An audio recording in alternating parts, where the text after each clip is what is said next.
आज आपण या व्हिडिओमध्ये डॉबरमॅन पिल्ल्यांच्या शेपट्या कशा कट करायच्या असतात ह्या बघणार आहोत। तर हे पिल्ले होऊन जवळपास 3-4 दिवस झालेले आहेत। टोटल 4 पिल्ले आहेत, 2 मेल 2 फिमेल। सगळ्यात पहिली गोष्ट तर आपली पिल्ली जी आहेत ती त्यांच्या आईची फीडिंग प्रॉपर घेत आहेत का नाही हे लक्ष ठेवायचं, हे मॉनिटर करायचं। नंतरच आपली पिल्ली व्यवस्थित फीडिंग वगैरे घेतात हे लक्षात आलंच, नंतर मग डिसिजन घ्यायचा पिल्लांची आपण शेपटी कट करूया म्हणून। हे बघा, हे ब्लॅक कलरचं मेल पिल्लू आहे, ह्याची पहिल्यांदा आपण शेपटी कट करणार आहोत। आणि आपण जी पद्धत दाखवतो ही सगळ्यात सोपी पद्धत आहे, यामध्ये डॉक्टरची पण गरज नाही पडत, एवढी ही सोपी पद्धत आहे। पहिल्यांदा तर आपल्याला रबर बँडचं एक पॅकेट घ्यायचं आहे।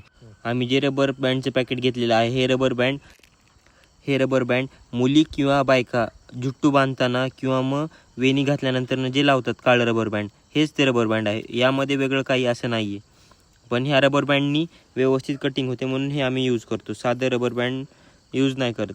ह्या रबर बँडला पहिल्यांदा तर कट करून घ्यायचं, म्हणजे हे लांब लांब होतात। एकच कट मारायचा, कट मारल्यानंतर रबर बँड हे असे दिसतात। ते झालंच की मग पप्पीला घ्यायचं। ॲट अ टाईम इथं दोघं ते तिघं जण लागतात। दोघं जण कशासाठी, तर एक जण पप्पी होल्ड करतो आणि दुसरं रबर बँड टाय करतो। रबर बँड टाय करत असताना हे लक्षात घ्यायचं, जी आपल्या पप्पीची जी शीची जागा आहे, म्हणजे जिथून पप्पी आपला लॅट्रिन करतो, शी करतो, पॉटी करतो, ह्या जागेपासून एक अंदाजे 1 सेंटीमीटर ते 2 सेंटीमीटर वरती रबर आपल्याला टाय करायचं आहे। मॅक्स टू मॅक्स 2 सेंटीमीटर, कारण 2 सेंटीमीटर जरी ठेवली तरी त्याची शेपटी खूप मोठी होते। त्यामुळं 1 ते 1.5 सेंटीमीटर जरी तुम्ही ठेवलं आणि तिथं रबर बँड टाय केलं तरी सफिशियंट आहे। ती शेपटी नंतरनं बरोबर होऊन जाते, म्हणजेच कट झाल्यानंतरनं ती प्रॉपर दिसते। रबर बांधत असताना आपल्याला ही काळजी घ्यायची आहे, पहिली गाठ ज्या वेळेला आपण बांधतो त्यावेळेला काही इश्यू येत नाही, पण दुसऱ्या वेळेला गाठ मारत असताना पहिल्या रबरवरतीच गुंडाळायचं आणि त्याच्यावरतीच गाठ मारायची, म्हणजे नंतरनं शेपटी तुटल्यानंतरनं कुत्र्याला इन्फेक्शन होणार नाही, याचीही आपल्याला काळजी घेता येते। त्यामुळे रबरवर रबर असं गुंडाळूनच गाठ मारत जायचं आहे आपल्याला। ते सोपंही जातं आणि शेपटी कट व्हायला लवकर मदतही होते त्याने, ही आपल्याला महत्त्वाची काळजी घ्यायची आहे। यामध्ये तुम्हाला वाटत असेल पप्पी किती तळमळ करते, हो, थोडंफार त्रास होतो पप्पीला, पण याशिवाय काही दुसरा ऑप्शन नाही आहे, कारण हीच एक सोपी पद्धत आहे सगळ्यात, जेणेकरून पप्पीची शेपटी व्यवस्थित आणि प्रॉपर कट होते।